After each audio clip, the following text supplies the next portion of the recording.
बिस्मिल्लाहिर्रहमानिर्रहीम। अस्सलामुअलैकुम dear viewers, आपके favourite informative channel marital life problem से आपकी खिदमत के अंदर हाजिर हैं। हमारा आज का मौजूद गुफ्तगू है औरतों का इमाम बनना। ये एक सवाल है जो बहनों की तरफ से किया गया है कि अगर औरतें किसी जगह इकट्ठी हों तो क्या वो जमात करा सकती हैं।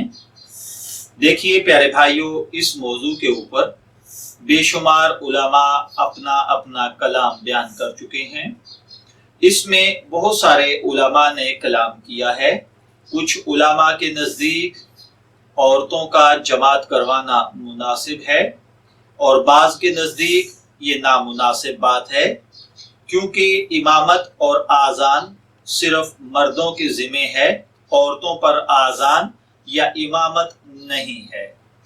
इसलिए अगर कहीं पर ख़वातीन इकट्ठी हो गई हैं और वो जमात करवाना चाहती हैं तो मैं इसके अंदर मैं क्या कोई आलिम फाजिल नहीं, लेकिन अपनी मालूमात के मुताबिक मेरी नाकस राय ये है कि अगर वो जमात करवा लें तो कोई हर्ज नहीं है, लेकिन बेहतर और मुनासिब यही है कि वो जमात ना करवाएं, अपनी तन्हा अकेले अकेले नमाज अदा कर लें। लेकिन अगर जमात करवाना चाहती हैं तो उनमें अगर कोई साहिबे अकल, कोई इल्म दानिश की माहिर और कोई इन शराइत की हामिल जो कि एक इमाम के लिए होती हैं, अगर कोई बहन उन पर पूरा उतरती है वो जमात करवा दे तो इसमें कोई हर्ज नहीं है।